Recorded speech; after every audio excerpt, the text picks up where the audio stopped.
Good morning, children. Good morning, teacher. காகம் எலியை தூக்கி சென்றது. யாரை பத்தி பேசணும்? காகம். காகம் என்ன செயல் புரிஞ்சது? தூக்கிட்டு போச்சு. எதை தூக்கிட்டு போச்சு? எலியை. ஸோ காகம் எலியை தூக்கி சென்றது. அது செய்வினை. அந்த காக்கா ஏதோ ஒரு வேலை செய்யுது இல்லையா? ஸோ அது செய்வினை.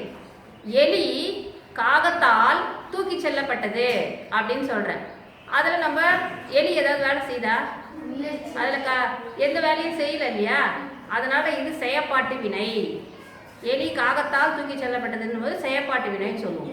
அது என்ன சொல்கிறோம்? புலி மானை கொன்றது, மான் புலியால் கொல்லப்பட்டது, பூனை எலியை கொன்றது, எலி பூனையால் கொல்லப்பட்டது.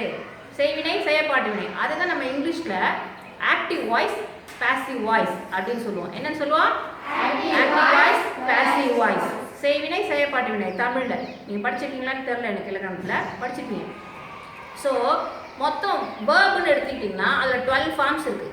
அந்த 12 ஃபார்ம்ஸ் ஆஃப் டென்சஸில் நம்மளால் 8 ஃபார்ம்ஸ் 8 ஃபார்ம் மட்டும்தான் ஆக்டிவ்லேருந்து பாசிவாக மாற்ற முடியும். அதை ஃபஸ்ட்டு ஞாபகம் வச்சுக்கணும். 8 ஃபார்ம்ஸ் ஆஃப் டென்சஸ் மட்டும்தான் ஆக்டிவ்லேருந்து பாசிவாக மாற்ற முடியும்.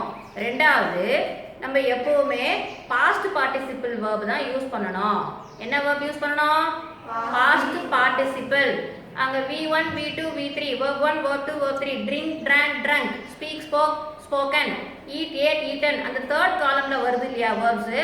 அந்த பாஸ்ட் பார்ட்டிசிபிள் வேர்ப் மட்டும்தான் ஆக்டிவ்லேருந்து பாசிவாக மாற்றும் பொழுது யூஸ் பண்ணணும். சரியா?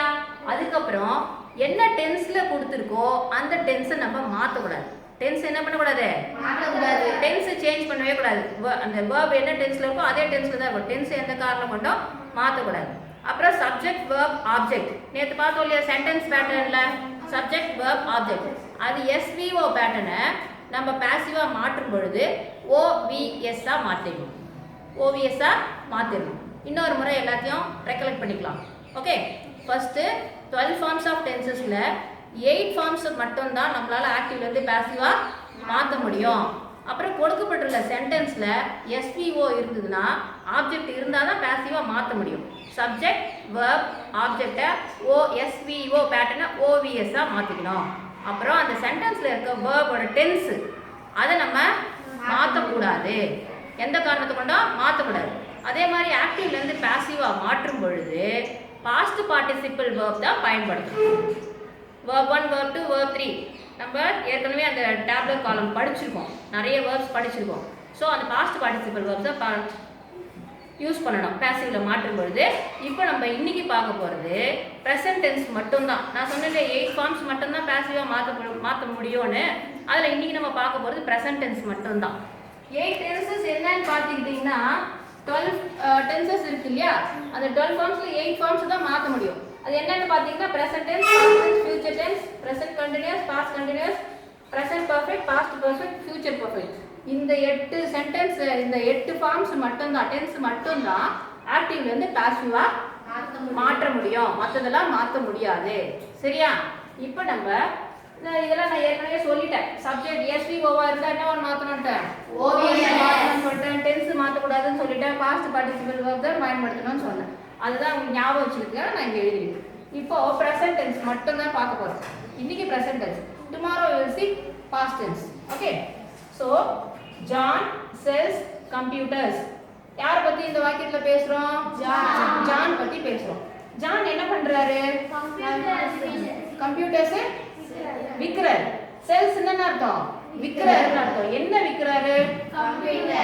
என்னன்ற கொஸ்டினுக்கு நமக்கு ஆன்சர் கிடைச்சாலே அதுதான் ஆப்ஜெக்ட்னு படித்தோம் சென்டென்ஸ் பேட்டர்ன் படிக்கும்போது, ரைட்?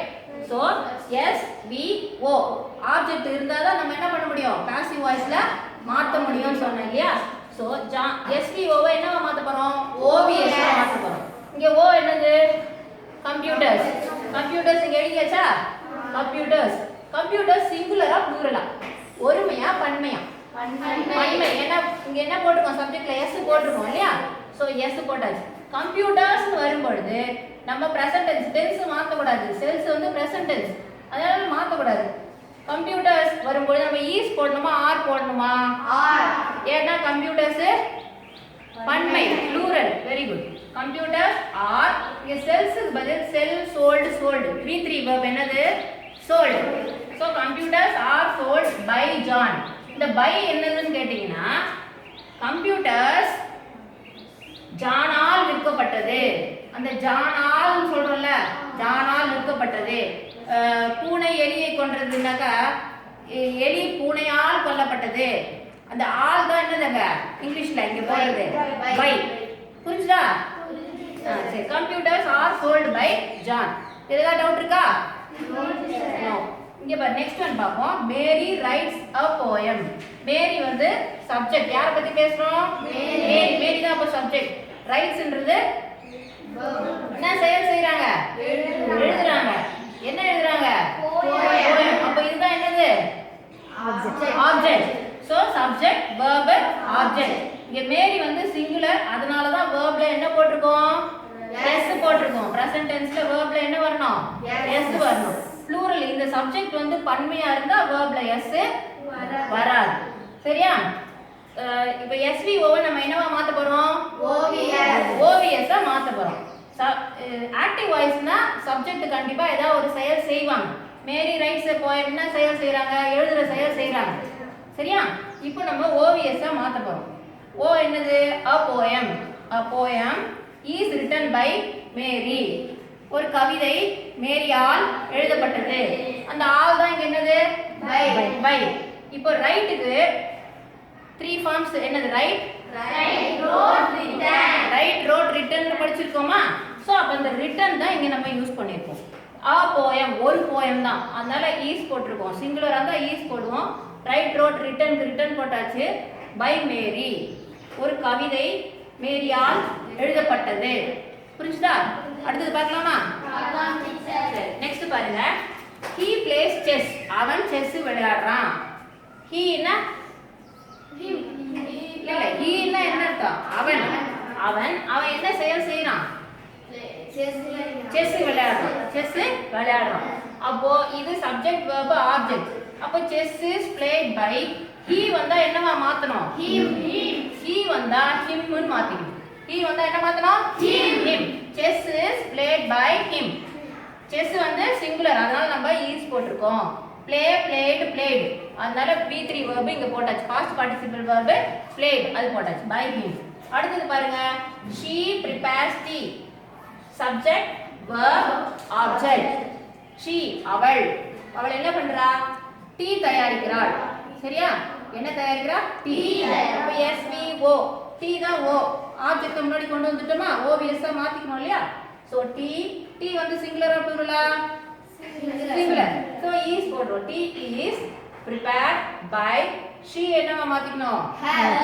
her ஆ மாத்திக்கணும். she வந்து her ஆ மாத்திக்கணும். அதுக்கு அப்புறம் பாருங்க. they attend the function. அவங்க வந்து அந்த விழாவுக்கு சென்றார்கள். they attend the function. subject verb object. the function ஒரு விழா தானே, அதனால is போட்டாச்சா? the function is attendக்கு attended. the function is attended by them. அவர்களால். அந்த ஆளுக்கு தான் நம்ம இங்க by போட்டோம். they என்ன மாத்தணும்? they என்ன மாத்தணும்? them மாத்திக்கணும். அதுக்கு அடுத்து the principal scolds you. principal உன்னை திட்டினாரு. அப்போ you வந்து சிங்குலரா இருந்தாலும் ப்ளூரலா இருந்தாலும் r தான் யூஸ் பண்ணணும். you are scolded by the principal. okay children? clear? scoldக்கு scolded அதுதான் நம்ம இங்க scolded னு யூஸ் பண்ணிருக்கோம். அடுத்து நெக்ஸ்ட் பாருங்க. we throw the ball. நாங்கள் பந்தை தூக்கி எறிகிறோம். we throw the ball. the ball subject verb object SVO OVS மாத்திரம். the ball is ball வந்து சிங்குலர், அதனால நம்ம இங்க is போட்டோம். throw thrown தான verb. throw ஓட past participle வந்து thrown. thrown. so the ball is thrown by us. we இருந்தா என்னவா மாத்தணும்? நாங்கள். அது என்னவா மாத்தணும்? us ன்னு மாத்திக்கணும். okay children? is it clear? ஏதாவது சந்தேகம் வந்தா இப்பயே கேட்டுருங்க. இப்பயே நம்ம கிளாரிஃபை பண்ணிக்கலாம். ஏதாவது டவுட் இருக்கா? டவுட் இல்லையா? சரி அடுத்தது பாருங்க. Last example. you pour water. நீ தண்ணி ஊத்தின. water is poured by you. நம்ம இந்த மாதிரி ப்ரொனவுன்லாம் பார்த்தாக்கா எல்லாத்தையும் மாற்றணும். he வந்தா him மாற்றணும், she வந்தா her மாற்றணும், they வந்தா themன்னு மாற்றணும், you வந்தா youவை போட்டாச்சு, we வந்தா usன்னு மாற்றணும். ஆனால் இந்த ப்ரொனவுன் you வந்தா மட்டும் எதுவுமே மாற்றக்கூடாது, அப்படியே you தான் யூஸ் பண்ணணும். Okay, water is poured by you. தண்ணி உன்னால் ஊற்றப்பட்டது. சரியா? புரிஞ்சுதா? பிரசன்ட் டென்ஸ்ல ஏதாவது டவுட் இருக்கா? No teacher. நாளைக்கு பாஸ்ட் டென்ஸ் பார்ப்போமா? No teacher. Okay. Thank you children. Thank you teacher.